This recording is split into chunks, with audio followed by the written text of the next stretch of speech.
Finale ವಾರದಲ್ಲಿ mid weak elimination ಯಾವಾಗ ಆಗುತ್ತೆ, ಯಾರು ಬಿಗ್ ಬಾಸ್ ಮನೆಯಿಂದ ಹೊರಗಡೆ ಬರಬಹುದು, ಹಾಗೆಯೇ ಬಾಟಮ್ ಅಲ್ಲಿ ಇದ್ದಾರೆ ಅಂತ ಹೇಳ್ತಾ ಇರುವಂತಹ ಧ್ರುವಂತ್ ಅವರು ಎಲಿಮಿನೇಟ್ ಆಗ್ತಾರಾ ಅಥವಾ ಬೇರೆ ಸ್ಪರ್ಧೆಯನ್ನು ಎಲಿಮಿನೇಟ್ ಮಾಡಬಹುದಾ? ಸೊ ಇದೆಲ್ಲದರ ಬಗ್ಗೆ ಮಾತಾಡೋಣ. ಅದಕ್ಕೂ ಮೊದಲು ಚಾನಲ್ ಅನ್ನ ಸಬ್ಸ್ಕ್ರೈಬ್ ಮಾಡ್ಕೊಳ್ಳದೇ ಇರೋರು ಮಿಸ್ ಮಾಡದೆ ಈಗಲೇ ಚಾನಲ್ ಅನ್ನ ಸಬ್ಸ್ಕ್ರೈಬ್ ಮಾಡಿ ಇಟ್ಕೊಂಡಿರಿ. ಇದೇ ರೀತಿಯಾಗಿ ಹೆಚ್ಚಿನ ವಿಡಿಯೋಸ್ ಅಪ್ಲೋಡ್ ಮಾಡಿದಾಗ ಮೊದಲು ನಿಮಗೆ ನೋಟಿಫಿಕೇಶನ್ ಬರಬೇಕು ಅಂತ ಹೇಳಿದ್ರೆ ಪಕ್ಕದಲ್ಲೇ ಒಂದು ಗಂಟೆ ಐಕನ್ ಇರುತ್ತೆ, ಕ್ಲಿಕ್ ಮಾಡಿ ಅದನ್ನ ಆಲ್ ಅಂತ ಸೆಟ್ ಮಾಡಿ. ಇದರಿಂದಾಗಿ ವಿಡಿಯೋ ಅಪ್ಲೋಡ್ ಮಾಡ್ತಾ ಇದ್ದ ಹಾಗೇನೆ ಅಥವಾ ನಾನು ಲೈವ್ ಬರ್ತಾ ಇದ್ದ ಹಾಗೇನೆ ನಿಮಗೆ ನೇರವಾಗಿ ಒಂದು ನೋಟಿಫಿಕೇಶನ್ ಬರುತ್ತೆ. ನೀವು ಡೈರೆಕ್ಟ್ ಆಗಿ ಆ ವಿಡಿಯೋನ ಅಥವಾ ಆ ಲೈವ್ ಅನ್ನ ಜಾಯಿನ್ ಆಗಬಹುದು. ಸೊ ಇನ್ನು ನೇರವಾಗಿ ವಿಷಯಕ್ಕೆ ಬರೋಣ. ಸೊ ಮಿಡ್ ವೀಕ್ ಎಲಿಮಿನೇಷನ್ ಇದಕ್ಕೋಸ್ಕರ 2 ದಿನಗಳ ಕಾಲ ಆಲ್ಮೋಸ್ಟ್ 43 ಅಥವಾ 42 ಗಂಟೆಗಳ ಕಾಲ ವೋಟಿಂಗ್ ಲೈನ್ಸ್ ಓಪನ್ ಇತ್ತು. ಸೂಪರ್ ಸಂಡೇ ವಿತ್ ಸುದೀಪ ಅನ್ನುವಂತಹ ಎಪಿಸೋಡ್ ಮುಕ್ತಾಯವಾಗ್ತಾ ಇದ್ದ ಹಾಗೇನೆ ರಾತ್ರಿ 11 ಗಂಟೆ ಒಳಗಡೆನೆ ವೋಟಿಂಗ್ ಲೈನ್ಸ್ ಓಪನ್ ಆಗಿತ್ತು.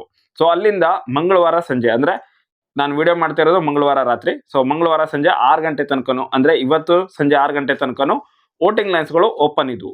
ಸೊ ಈ ಸಮಯದಲ್ಲಿ ವೋಟ್ಗಳು ಸಖತ್ತಾಗಿನೇ ಬಂದಿದ್ದಾವೆ. ಎಲ್ಲ ಸ್ಪರ್ಧೆಗಳಿಗೂ ಕೂಡ ವೋಟಿಂಗ್ ರಿಸಲ್ಟ್ನ ಬಗ್ಗೆ ವಿಡಿಯೋ ನಾನು ರೆಗ್ಯುಲರ್ ಆಗಿ ಅಪ್ಲೋಡ್ ಕೂಡ ಮಾಡಿದ್ದೀನಿ, ಸ್ಲಾಟ್ ವೈಸ್ ಕೂಡ ಅಪ್ಲೋಡ್ ಮಾಡಿದ್ದೀನಿ. ನಿಮ್ಮಲ್ಲಿ ಕೆಲವರು ಅದನ್ನ ನೋಡಿ ಇರ್ತೀರಾ ಅಂತ ಅಂದ್ಕೊಂಡಿದ್ದೀನಿ. ತುಂಬಾ ಜನ ನೋಡಿಲ್ಲ ಅಂತ ಕೂಡ ಅಂದ್ಕೊಂಡಿದ್ದೀನಿ ನಾನು. ಯಾಕಂತಂದ್ರೆ ಅಷ್ಟೊಂದೆಲ್ಲ ಏನು ರೆಸ್ಪಾನ್ಸ್ ಬರ್ತಾ ಇರಲಿಲ್ಲ. ನಾನು ರೆಗ್ಯುಲರ್ ಆಗಿ ವಿಡಿಯೋಸ್ ಹಾಕ್ತಾ ಇದ್ರು ಕೂಡ ಅಷ್ಟೊಂದೇನು ಒಳ್ಳೆ ರೆಸ್ಪಾನ್ಸ್ ಬಂದಿಲ್ಲ. ಒಂದು 5-6 ಸಾವಿರ ಜನ ಮ್ಯಾಕ್ಸಿಮಮ್ ನೋಡ್ತಾ ಇದ್ರಿ, ಪರವಾಗಿಲ್ಲ. ಬಟ್ ಸ್ಟಿಲ್ ಯಾರೆಲ್ಲ ಜೆನ್ಯೂನ್ ಆಗಿ ರೆಗ್ಯುಲರ್ ಆಗಿ ವಿಡಿಯೋಸ್ ನೋಡ್ತಾ ಇದ್ರು, ಥ್ಯಾಂಕ್ ಯು ಸೋ ಮಚ್. ಹಾಗೆಯೇ ಕೆಲವರಿಗೆ ಡೌಟ್ ಇದೆ, ಕೆಲವರಿಗೆ ಓಕೆ ನಿಜ ಇದು ಅಂತ ನಂಬಿದ್ದೀರಾ ಕೂಡ. ಯಾರೆಲ್ಲ ನಂಬಿದಿರೋ ನಿಮಗೂ ಕೂಡ ಥ್ಯಾಂಕ್ಸ್. ಫಿನಾಲೆ ತನಕ ವೇಟ್ ಮಾಡಿ, ನಿಮ್ಗೇನೆ ಗೊತ್ತಾಗುತ್ತೆ. ಇನ್ನು ಮೇನ್ ವಿಷಯಕ್ಕೆ ಬರೋದಾದ್ರೆ, ಸೊ ಈ ಒಂದು ವೋಟಿಂಗ್ ರಿಸಲ್ಟ್ ಏನಿದೆ, ಇವಾಗ ಫೈನಲ್ ಆಗಿರೋ ವೋಟಿಂಗ್ ರಿಸಲ್ಟ್ ಕೂಡ ಬಂದಾಗಿದೆ. ಅದ್ರ ಬಗ್ಗೆ ಕೂಡ ವಿಡಿಯೋ ಅಪ್ಲೋಡ್ ಮಾಡಿದ್ದೀನಿ ನಾನು. ವೋಟಿಂಗ್ ಲೈನ್ಸ್ಗಳು ಕ್ಲೋಸ್ ಆಯಿತು. ಸೊ ಇದಾದ ನಂತರ ಇವಾಗ ಮಿಡ್ ವೀಕ್ ಅಲ್ಲ, ಇದು ಮಿಡ್ ನೈಟ್ ಎಲಿಮಿನೇಷನ್ ಆಗುತ್ತೆ. ಆಕ್ಚುಲ್ ಆಗಿ ಮಿಡ್ ವೀಕ್ ಕೂಡ ಹೌದು, ಹಾಗೆ ಮಿಡ್ ನೈಟ್ ಎಲಿಮಿನೇಷನ್ ಕೂಡ ಹೌದು. ಸೊ ಈ ರೀತಿಯಾಗಿ ಎಲಿಮಿನೇಷನ್ ಆಗುತ್ತೆ. ಸೊ ಇದು ಮಂಗಳವಾರ ರಾತ್ರಿ, ಅಂದ್ರೆ ಇವತ್ತು ರಾತ್ರಿ 12 ಗಂಟೆಯ ನಂತರ ಒಂದು ಎಲಿಮಿನೇಷನ್ ಆಗುತ್ತೆ. ಬಟ್ ಅದನ್ನ ಲೈವ್ ಅಲ್ಲಿ ತೋರಿಸಲ್ಲ. ಸೊ ಲೈವ್ ನಡೀತಾ ಇರುತ್ತೆ. ಆಕ್ಚುಲ್ ಆಗಿ ಲೈವ್ ಏನು ಸ್ಟಾಪ್ ಮಾಡಲ್ಲ, ಲೈವ್ ನಡೀತಾನೆ ಇರುತ್ತೆ. ಬಟ್ ಬಿಗ್ ಬಾಸ್ ಮನೆಯ ಸ್ಪರ್ಧಿಗಳೆಲ್ಲ ಮಲ್ಕೊಂಡಿರುವಂತಹ ದೃಶ್ಯ ಹಾಕಬಹುದು, ಅಥವಾ ಹಳೆಯ ಒಂದು ಎಪಿಸೋಡ್ಗಳ ಒಂದು ಸೀನನ್ನು ಹಾಕ್ತಾರೆ. ಇವಾಗ ಏನ್ ನಡೀತಾ ಇದೆ ಬಿಗ್ ಬಾಸ್ ಮನೆಯಲ್ಲಿ ಅದನ್ನಂತೂ ತೋರಿಸೋದಿಲ್ಲ. ಬಟ್ ಬಿಗ್ ಬಾಸ್ ಮನೆಯಲ್ಲಿ ಎಲಿಮಿನೇಷನ್ ಅಂತೂ ಇವತ್ತೇ ಆಗುತ್ತೆ. ಯಾಕಂತ ಹೇಳಿದ್ರೆ ಇವತ್ತು ಸಂಜೆನೆ ವೋಟಿಂಗ್ ಲೈನ್ಸ್ ಅನ್ನ ಕ್ಲೋಸ್ ಮಾಡಿದ್ದಾರೆ ಅಂತ ಹೇಳಿದ್ರೆ ಇವತ್ತೇನೆ ಎಲಿಮಿನೇಷನ್ ಆಗೋದು. ಸೊ ಹೀಗಾಗಿ ಅದನ್ನ ನಾಳೆ ಪ್ರಸಾರ ಮಾಡ್ತಾರೆ, ಅಂದ್ರೆ ಬುಧವಾರದ ಎಪಿಸೋಡ್ ಅಲ್ಲಿ ಪ್ರಸಾರ ಮಾಡ್ತಾರೆ. ಮೋಸ್ಟ್ಲಿ ನಾಳೆ ಬೆಳಗ್ಗೆ ಪ್ರೋಮೋ ಅದೇನೆ ಬರಬಹುದು, ಅಥವಾ ನಾಳೆ ಎಪಿಸೋಡ್ ಅಲ್ಲಿ ಕೊನೆಯದಾಗಿ ಲಾಸ್ಟ್ ಇನ್ನೇನು ಎಪಿಸೋಡ್ ಮುಗಿಯುತ್ತೆ ಅನ್ನುವಂತಹ ಸಮಯದಲ್ಲಿ ಎಲಿಮಿನೇಷನ್ ಬಗ್ಗೆ ಪ್ರಸ್ತಾಪ ಮಾಡಬಹುದು. ನಾಡ್ದು ಎಪಿಸೋಡ್ ಸ್ವಲ್ಪ ಇಂಟ್ರೆಸ್ಟಿಂಗ್ ಆಗಿರಲಿ ಅಂತ ಹೇಳಿ. ಬಟ್ ಹೈ ಚಾನ್ಸಸ್ ಇದೆ ನಾಳೆ ಎಪಿಸೋಡ್ ಏನಿದೆ, ನಾಳೆ ಎಪಿಸೋಡ್ನ ಪ್ರೋಮೋ ಆಲ್ಮೋಸ್ಟ್ ಅದ್ರ ಬಗ್ಗೆ ಬರಬಹುದೇನೋ. ಸೊ ಪ್ರಿಡಿಕ್ಷನ್ ಇದು, ಯಾಕಂದ್ರೆ ಗ್ಯಾರಂಟಿ ಇಲ್ಲ, ಬಟ್ ಚಾನ್ಸಸ್ ಇದೆ. ಯಾಕಂತಂದ್ರೆ ಇದಾದ ನಂತರ ಮತ್ತೆ ವೋಟಿಂಗ್ ಲೈನ್ಸ್ಗಳು ಓಪನ್ ಆಗಬೇಕು, ಧನುಷ್ ಅವ್ರಿಗೆ ವೋಟ್ ಬರಬೇಕು. ಧನುಷ್ ಅವರು ಇವಾಗ ಈ ಒಂದು ವೋಟಿಂಗ್ ಲೈನ್ಸ್ ಅಲ್ಲಿ ಇರಲಿಲ್ಲ, ಬಟ್ ಅವ್ರು ಫಿನಾಲೆ ರೀಚ್ ಆಗಿದ್ದಾರೆ. ಫಿನಾಲೆ ಟಾಪ್ 6 ಕಂಟೆಸ್ಟೆಂಟ್ ಆಗಿದ್ದಾರೆ ನಿಜ.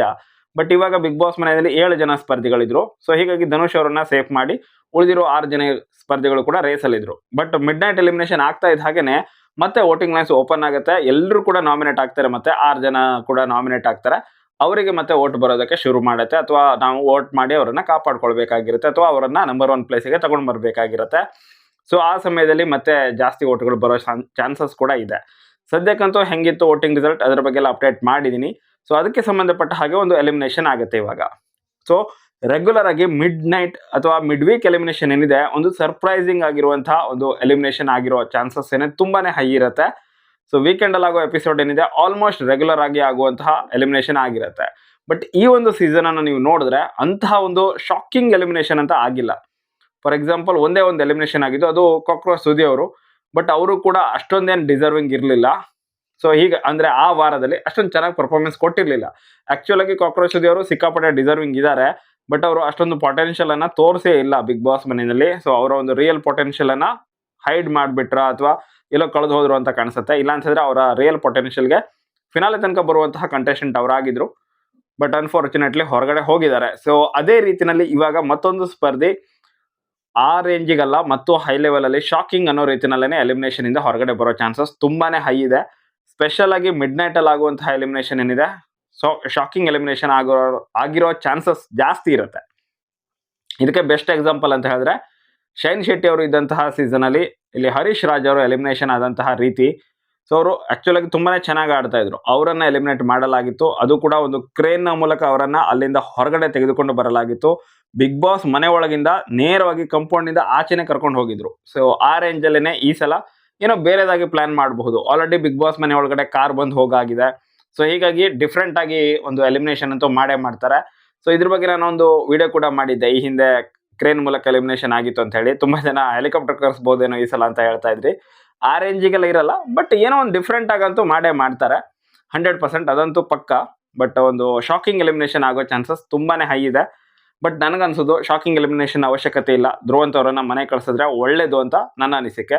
ಅಲ್ಲಿರೋ ಎಲ್ಲ ಸ್ಪರ್ಧಿಗಳಲ್ಲಿ ಧ್ರುವಂತ್ ಅವರಿಗೆ ಕಡಿಮೆ ಓಟ್ ಕೂಡ ಬಂದಿದೆ. ಮತ್ತೆ ನೀವು ಅವ್ರ ಸೋಷಿಯಲ್ ಮೀಡಿಯಾ ಚೆಕ್ ಮಾಡಿ, ಅದರಲ್ಲೇ ಗೊತ್ತಾಗ್ಬಿಡುತ್ತೆ ನಿಮಗೆ. ಅವರ ಇನ್ಸ್ಟಾಗ್ರಾಮ್ ಅನ್ನು ಹೋಗಿ ಚೆಕ್ ಮಾಡಿ, ಯಾವುದೇ ಸ್ಪರ್ಧಿ ಫಿನಾಲೆಗೆ ಬಂದ್ರೆ ಇಷ್ಟು ಕಡಿಮೆ ಫಾಲೋವರ್ಸ್ ಇದ್ದಿದ್ದು ನಾನಂತೂ ನೋಡಿಲ್ಲ. ನೀವು ನೋಡಿರ್ಬೋದೇನೋ, ಬಟ್ ನಾನಂತೂ ನೋಡಿಲ್ಲ. ಸೊ ಇದರಲ್ಲೇ ಗೊತ್ತಾಗುತ್ತೆ ಎಷ್ಟು ಜನ ಅವರನ್ನ ಇಷ್ಟಪಡ್ತಾ ಇದ್ದಾರೆ ಅಂತ ಹೇಳಿ. ಸ್ಟಿಲ್ ಫಿನಾಲೆ ತನಕ ಬಂದಿದ್ದಾರೆ, ಚೆನ್ನಾಗಿ ಆಡಿದ್ದಾರೆ ಅಂತಾರೆ ಕನ್ಸಿಡರ್ ಮಾಡೋಣ. ಬಟ್ ಸ್ವಲ್ಪ ಜಾಸ್ತಿ ಪುಷ್ ಕೊಡ್ತಾ ಇದ್ದಾರೆ ಅಂತ ಅನಿಸುತ್ತೆ. ಈ ಹಿಂದೆ ಎಷ್ಟೋ ವಾರಗಳ ಹಿಂದೆನೇ ಅವ್ರು ಎಲಿಮಿನೇಟ್ ಆಗಬೇಕಾಗಿತ್ತು, ಸ್ಟಿಲ್ ಪುಷ್ ಕೊಡ್ತಾ ಇದ್ರು. ಫಿನಾಲೆ ತನಕ ತಂದಿದ್ದಾರೆ, ಈಗ ಮತ್ತೆ ದಯವಿಟ್ಟು ಪುಷ್ ಕೊಡೋಕೆ ಹೋಗಬೇಡಿ, ಇದೇ ನನ್ನ ರಿಕ್ವೆಸ್ಟ್. ಮತ್ತೆ ಅವರನ್ನ ಬಿಗ್ ಬಾಸ್ ಮನೆಯಿಂದ ಹೊರಗಡೆ ಕಳಿಸಿ ಅನ್ನೋದು ನನ್ನ ಒಂದು ಪರ್ಸನಲ್ ಒಪಿನಿಯನ್. ನಾನು ಬಿಗ್ ಬಾಸ್ ರಿವ್ಯೂವರ್ ಆಗಿದ್ರು ಕೂಡ ಯಾಕೋ ಇದು ನನಗೆ ಯಾಕೋ ಸ್ಟ್ರಾಂಗ್ ಆಗಿ ಅನಿಸುತ್ತೆ, ಧ್ರುವಂತ್ ಅವರು ಈ ವಾರ ಮಿಡ್ ವೀಕ್ನಲ್ಲಿ ಹೊರಗಡೆ ಬರಬೇಕು ಅಂತ. ನಿಮಗೆ ಅನಿಸುತ್ತೆ? ನಿಮ್ಮ ಅಭಿಪ್ರಾಯವನ್ನು ನೀವು ಕಾಮೆಂಟ್ ಬಾಕ್ಸಲ್ಲಿ ಕಮೆಂಟ್ ಮಾಡಿ. ಬಟ್ ಶಾಕಿಂಗ್ ಎಲಿಮಿನೇಷನ್ ಆಗಿದ್ರೆ ಅದು ಖಂಡಿತವಾಗ್ಲೂ ರಘು ಅಥವಾ ಕಾವ್ಯ ಇಬ್ಬರಲ್ಲೊಬ್ಬರು ಆಗಿರ್ತಾರೆ. ಬಟ್ ನನಗೆ ಈಗಲೂ ಕೂಡ ಯಾಕೋ ಸ್ಟ್ರಾಂಗ್ ಆಗಿ ಅನಿಸ್ತಾ ಇದೆ ಧ್ರುವಂತ್ ಅವರು ಹೊರಗಡೆ ಬರಬಹುದು ಅಂತ ಹೇಳಿ. ಬಟ್ ಈ ಹಿಂದೆ ಎಲ್ಲ ಶಾಕಿಂಗ್ ಎಲಿಮಿನೇಷನ್ ಆಗಿರೋದ್ರಿಂದ ಬಿಗ್ ಬಾಸ್ ಬೇರೆ ಎಕ್ಸ್ಪೆಕ್ಟ್ ಅನ್ಎಕ್ಸ್ಪೆಕ್ಟೆಡ್ ಅಂತ ಹೇಳ್ತಾ ಇದ್ದಾರೆ. ಫಿನಾಲೆ ನಾನು ತೋರಿಸೇ ಬಿಡೋಣ ಅಂತ ಹೇಳಿ ಡೈರೆಕ್ಟ್ ಆಗಿ ರಘು ಅವ್ರನ್ನ ಎಲಿಮಿನೇಟ್ ಮಾಡಿದ್ರು ಮಾಡಬಹುದೇನೋ ಗೊತ್ತಿಲ್ಲ. ಬಟ್ ಹೈ ಚಾನ್ಸಸ್ ಇರೋದು ಧ್ರುವಂತ್ ಅವರು ಹೊರಗಡೆ ಬರೋದು, ಮತ್ತು ಅವರು ಹೊರಗಡೆ ಬರೋದಕ್ಕೆ ಡಿಸರ್ವ್ ಕೂಡ ಇದ್ದಾರೆ. ಇದು ನನ್ನ ಅಭಿಪ್ರಾಯ. ನಿಮ್ಮ ಅಭಿಪ್ರಾಯದ ಪ್ರಕಾರ ಯಾರು ಈ ವಾರ ಬಿಗ್ ಬಾಸ್ ಮನೆಯಿಂದ ಮಿಡ್ ನೈಟ್ ಎಲಿಮಿನೇಷನ್ ಅಲ್ಲಿ ಹೊರಗಡೆ ಬರಬೇಕು, ಅದನ್ನು ನೀವು ಕಮೆಂಟ್ ಬಾಕ್ಸಲ್ಲಿ ಕಮೆಂಟ್ ಮಾಡಿ. ಹಾಗೆಯೇ ನಾನು ನಾಳೆ ಲೈವ್ ಬರೋಣ ಅಂತ ಅಂದ್ಕೊಂಡಿದ್ದೀನಿ. ನಿಮ್ಗೇನು ಅನ್ಸುತ್ತೆ? ನಾಳೆ ಲೈವ್ ಬಂದರೆ ಒಳ್ಳೇದಾ ಅಥವಾ ಬೇಡವಾ? ಇದೇ ರೀತಿಯಾಗಿ ರೆಗ್ಯುಲರ್ ಆಗಿ ವಿಡಿಯೋ ಬಂದರೆ ಸಾಕು? ನಿಮ್ಮ ಅಭಿಪ್ರಾಯವನ್ನು ನೀವು ಅದನ್ನು ಕೂಡ ಶೇರ್ ಮಾಡಿ. ನೀವು ಯಾವ ರೀತಿಯಾಗಿ ರೆಸ್ಪಾನ್ಸ್ ಮಾಡ್ತೀರೋ ಆ ರೀತಿಯಾಗಿ ನಾನು ಮಾಡ್ತೀನಿ. ಜಾಸ್ತಿ ಲೈವ್ ಬನ್ನಿ ಅಂತ ಹೇಳಿದ್ರೆ ಲೈವ್ ಬರ್ತೀನಿ, ಇಲ್ಲ ಅಂತ ಹೇಳಿದ್ರೆ ಇಲ್ಲ. ಸೊ ವಿಡಿಯೋ ಇಷ್ಟ ಆಗಿದ್ದರೆ ಲೈಕ್ ಮಾಡಿ, ಶೇರ್ ಮಾಡಿ. ಹಾಗೆಯೇ ಮುಂದಿನ ವಿಡಿಯೋದಲ್ಲಿ ಮತ್ತೆ ಸಿಗ್ತೀನಿ. ಅಲ್ಲಿ ತನಕ ವೇಟ್ ಮಾಡಿ. Thank you so much for watching. Bye.